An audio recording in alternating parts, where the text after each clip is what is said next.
أمريكا تمال مشت مالتيو 48 ساعات هيوا نيرا يكون دا أمبر إيران زعرق زي أي تقبلتن أو وشت 48 سلازي أمريكا دمو عطفاو ملستات بمها إيران زنبر ناي حيل ممنጨين ናይ ምግብን መምረትን ዝነበረ ቦታታት ፋብሪካታት ዝተፈላለዩ ቦታታትን ከተውድም ኽኢላ ከም ዘላን ኣሜሪካ ሓቢራላ ማለት እዩ።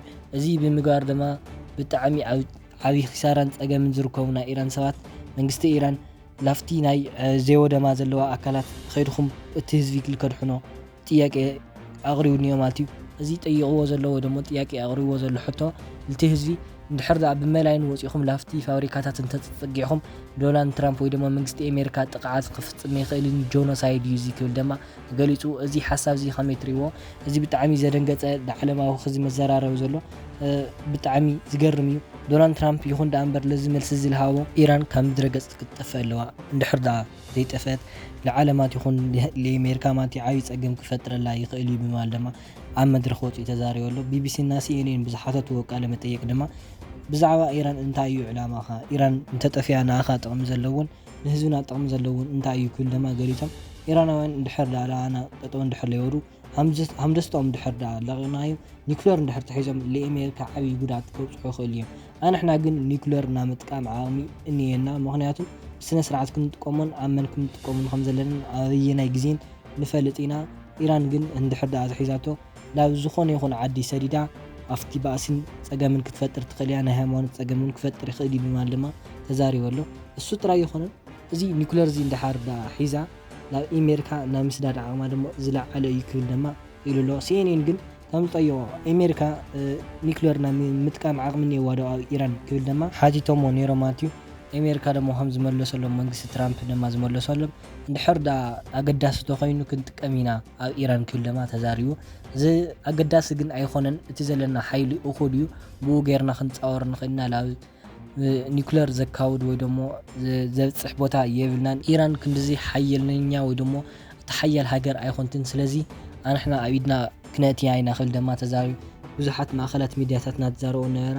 እዚ ትሪእዎ ዘለኹም ድልድል ማለት እዩ ከምዚ ኢሎም ብምትእስሳር ኢራናውያን እቲ ካብ ሚሳይል ከድሕንዎ ኽኢሎም ኣለዎ ማለት እዩ።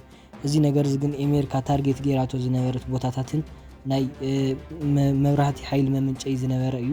ስለዚ እዚ ሓይሊ መምንጨይ እዚ ኣሜሪካ ማለት እዩ ክትወቅዖ ሓሲባ ዝነበረት ብኣሽሓት ህዝቢ ኣብኡ ብምስላፍ ማለት እዩ ክልከይተወቅዖ ኽኢላ ኣላ። ምክንያቱም ብዙሕ ሰባት ክጉድኡ እዮም ጆኖሳይድ ክበሃል ስለ ዝኽእል ብምባል ድማ ኣብ ቀርፃቶ ማለት እዚ ተንኮል እዚ ናይ ኢራን መንግስቲ ብጣዕሚ ዝገርም ዓይነት ሓሳብን ብጣዕሚ ተኣምራዊ ዝኾነ ሓሳብ እዩ ማለት እዩ።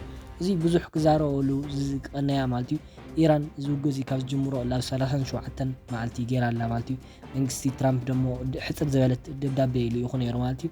ኢራን ትገብሮ ዘላ ነገራት ትክክል ኣይኮነን። ስለዚ ኣብዚ መዓልቲ እዚ ውሽጢ 48 መዓልቲ ሰዓታት መጠንቀቕታ ሂበ ነይረ ይኹን ዳ እምበር ኣይሰርሐን። ስለዚ ክወቅዕ እየ ብምባል ድማ ወቂዖም ብዙሓት ዝኾኑ ናይ ጀነራላት ገዛታት ዝነበሩ ወይ ደሞ ዝቕመጥሉ ዝነበሩ ማለት እዩ ክወቅዕ ኽኢሉ ኣሎ። እዚ ገዛውቲ እዚ ትሪእዎ ዘለኹም ናቶም ሓለፍትታትን ዝተፈላለየ ባለስልጣናት ኣለዎ ተባሂሉ ዝሕሰብ ቦታ ኣብ ኢራን ክውቃዕ ኽኢሉ ኣሎ ማለት እዩ። ኢራን ይኹን ዳ እምበር ዓፀፋዊ መልሲ ክትሰድድ ትኽእልላ። እቲ ትሰዶ ዘላ ደሞ እስራኤል ብተኸታታሊ ክዓርፍ ከም ዝኽኣለን ሶሻል ሚድያታት እናሓበሩን እናገለፁ ይርከቡ ማለት እዩ። እዚ ብምግባር ድማ እቲ ናይ ዓለም ጥዕና ድርጅት ኣብ ኢራን ዝካየድ ዘሎን ኣብ ካሊእ ዝካየድ ዘሎን ውግእ ክውግዙ ተራእዮም ኣለዎ ማለት እዩ። እዚ ውግእ እዚ ንማንም ኣይጠቕምን። ስለዚ ክቋረፅ ኣለዎ ላፍቲ ፅቡቕ መልክዕ ክኸድ ኣለዎ ክብል ድማ ተዛሪቦም። እዚ ትሪእዎ ዘለኹም ማለት እዩ ኣብ እስራኤል ዝፈረሰ ቦታ እዩ። ያው ኢራን ናይ ዓፀፋዊ መልሲ ብምሃብ ኣብ እስራኤል ዝተፈላለዩ ቦታታት ክተፈርስን ክትወቅዕን ኽኢላ ኣላ። ኢራን ግን እስካዕ ኸዚ እቲ ነገራት ስለዘይስተኻኸለቱ ኣብ ዝተፈላለዩ ናይ ዱባይ ኩዌት ዝነበሩ ቦታታት ክትወቅዕን ናወቕዕትን ነይራ ማለት እዩ። ኣብዚ ብምግባር ድማ ናይ ኩዌት ሓላፊ ማለት እዩ እዚ ዝሃቦ መግለፂ ኢራን እስካዕ ኸዚ ዝተፈላለዩ ቦታታት ትወቅዕላ እሱ ደሞ ኣብ ኩዌት ኣብ ዱባይ ኣብ ዝተፈላለዩ ናይ ስዑድታት ሃገራት ዘለዋ ናይ ኢሚሬት ተሓባበርቲ እናወቕዐት ትርከብ ማለት እዩ። ኣንሕና ደሞ እስካዕ ኸዚ ፀጥ ኢልና ነርና ይኹን ዳ እምበር ኢድና ክነእቲና ወይ ደሞ ጣልቅነት ክነእቲና ኽብል ድማ መልሲ ሂቡ ማለት እዩ። እዚ ነገር እዚ ግን ብጣዕሚ ኣስጋእን ኣፍራሕን ዝኾነሉ ግዜ እናኸደ ዝርከበሉ ግዜ እዩ። ስለዚ እንታይ ተዝሕሸና እዩ ዝምረፅ ኢራንን ኣባና ትርፎ ዘላ ሚሳይላት ማለት እዩ ቀሊል ይኾነን። ስለዚ ላፍቲ ውግእ ልክተእትየና ትደፋፍአና ከም ዘላን ክንሕብር ንፈቱ ብምባል ድማ እናገለፀ ይርከብ ማለት እዩ።